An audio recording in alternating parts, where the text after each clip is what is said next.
Dobrodošli u moj život. Ja sam sasvim običan momak i živim sa svojom polusestrom. Evo, upravo je perem gačice. Možda ću da pomirišem kasnije. Definitivno ću da pomirišem kasnije. Oh, neko to zvoni. Ko bi mogao da bude? Ko si ti? Koliku džakicu imaš? Volim. Jel imaš malu sestru? Dobro, možda mi se učinilo ono što je prvo rekla. Daj mi kuću! Okej, koji kurac je to bio?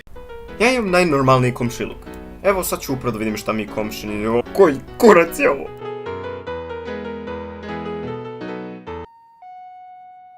Mama ti se kupa gola. Bobane, opet viriš. Jebem ti ćevap. Okej, to sam zaslužio. A da ne pričam da imam jako dobre koleginice. Pogotovo ova upravo. Ja pišem svoj prvi hentai. Oh, cool, ja to čitam. Inspirisale su me tvoje gole tvoje mange. Dobro, to je lepo znati. Ajde da se igramo.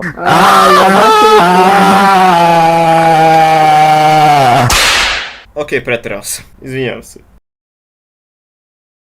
Kad se mutam, odmah kreni.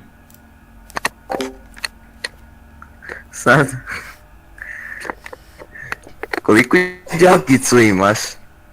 Jel imaš malu sestru? Daj mi kuću!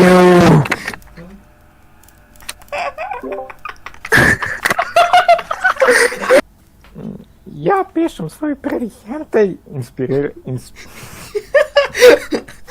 Daj.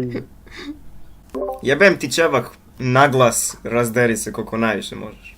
Dobro. Bobane, opet viriš. Jebem ti ćevap.